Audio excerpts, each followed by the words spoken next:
ABC4 News at 5 starts now. Hey, good evening. It is great to have you with us on this Sunday night. I'm Nick McGurk.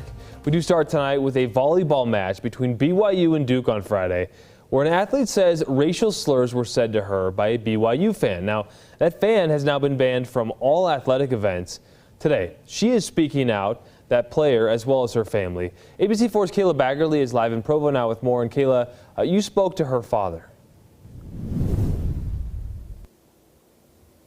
Yeah, Nick, and her father said that he was upset when Rachel called him and told him what happened, and that he wants accountability to be taken so that no one else has to go through the same thing. Rachel Richardson, a sophomore on Duke's volleyball team, wrote on Twitter that at the match Friday, my fellow African-American teammates and I were targeted and racially heckled throughout the entirety of the match. The slurs and comments grew into threats, which caused us to feel unsafe. Marvin Richardson, her father, said that the fan was not removed during the match and more should have been done. I don't want any student athlete to go into any venue anywhere in this country and have to try to function under those kinds of circumstances. You can't, you shouldn't have to. At yesterday's match, BYU's athletic director, Tom Holmoe, addressed the crowd talking about what happened Friday. He says that he's spoken with Rachel and her coach and that they're working on ways to make things better going forward. We'll have more on the story coming up tonight at 10. Reporting live in Provo, Kayla Baggerly, ABC4 News. Okay, thank you, Kayla. Today, the BYU head women's volleyball coach coming out with a statement saying, in part, quote, "Racism in any form has no place at BYU. I apologize for what the Duke student athletes experienced during our match on Friday." An update tonight after a harrowing week for one Utah family whose 9-year-old nearly drowned on Monday.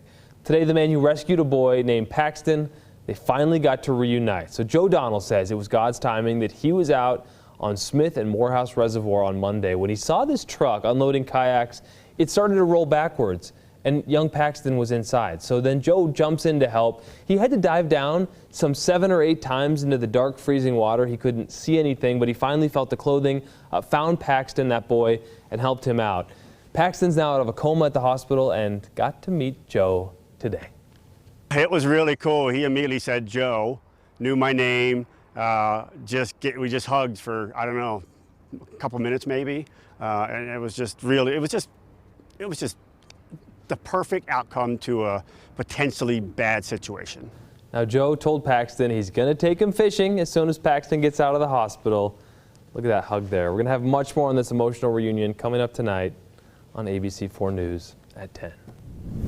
Love that story. Okay, let's talk about the weather now. Forecaster Bob Bedore joining us. Bob, kind of a scorcher out there today. Well, it's just the start of things to come. I'm almost giving you like a little spoiler alert of what this next week is going to be. Take a look outside. You can see not much in the way of clouds. Just a little breeze outside our own little studios here at the ABC4. But look at this. This was this morning. Chris Williams sent us this wonderful photo. This is the South Jordan sunrise, and very nice. But then, as we just see, there's not much going on. If I back out, you can see this high pressure system that's moved all of our storms off to the east, where we are going to be looking at this 6 today precip outlook. I'm going to show you 2 slides. I'm going to give you the whole week, basically 6 to 10. You can see we're below average for that. You can see our rain potential right now looking really low today, tomorrow. That's tomorrow and then Tuesday. Our flash flood potential all the way down to none, where we've been in the probable the last couple weeks. Here's the other thing I want to show you: 6 to 10 temp outlook. Look at this dark. That's all the way toward the end. We are going to be well above our average, and our temperatures right now looking pretty good outside. But I'll tell you more about things coming up in my forecast in just a little bit. Nick? Okay, thank you, Bob. Now to Park City, where multiple people injured in a bike accident. Police saying this happened on Chalk Creek Road on Saturday morning. Now, details are really limited here, but we do know one person's in critical condition, had to be airlifted to the hospital. You can see that helicopter on your screen. Another taken by ambulance in stable condition. And we're now hearing of police arresting a man suspected of stabbing someone after an argument about a basketball game. Police saying this happening at Avasa Fitness in West Jordan on Friday. Officers say 30-year-old Kirby Zhao got in an argument with another man. This was over a basketball game they were playing when Zhao allegedly threw a basketball at the other man's head. Now, the two were separated. Then Zhao is accused of taking a knife out of his gym bag and stabbing the other man in the arm. That man's in the hospital with serious injuries, according to police. Zhao is facing several charges, including 2 counts of aggravated assault. He's been booked into the Salt Lake County Jail. Police saying a man died in a rollover crash at the Knowles 200 race. He's been identified in a GoFundMe account online by family and friends as 33-year-old Charles Jerome Glover. Now, deputies with the Tooele County Sheriff's Office say the driver and Glover, they were in a truck when they were driving around a corner of the track, and the truck tires gripped the track, causing them to roll about 4 times. The driver was treated for minor injuries. To NASA now, set to make history on Monday when it attempts to launch its most powerful rocket yet, the Space Launch System. Our next Start sister station has a reporter, Amanda Hawley, with a look at the rocket and how this mission will pave the way to take humans back to the moon. At 322 feet high, the SLS rocket stands taller than the Statue of Liberty. When it launches, it will be the world's most powerful rocket. This test flight will send the Orion capsule on a 42-day mission around the moon. Artemis is the new era of lunar exploration and is fittingly named after the twin sister of Apollo. I can tell you there's an energy and there's an excitement around the Kennedy Space Center, I would say, across the agency and all around the Space Coast as we get closer and closer to this launch. After a decade in the making, Artemis 1 is a necessary first step in a series of increasingly complex missions to the moon and beyond.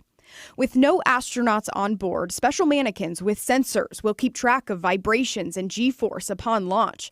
They'll also keep track of the amount of radiation the astronauts will be exposed to in deep space. This is a test flight, all right? And it's not without risk. We have analyzed the risk as best we can, and we've mitigated it also as best we can. The largest heat shield of this kind ever built will be tested as well. Orion will re-enter the Earth's atmosphere at about 25,000 miles per hour.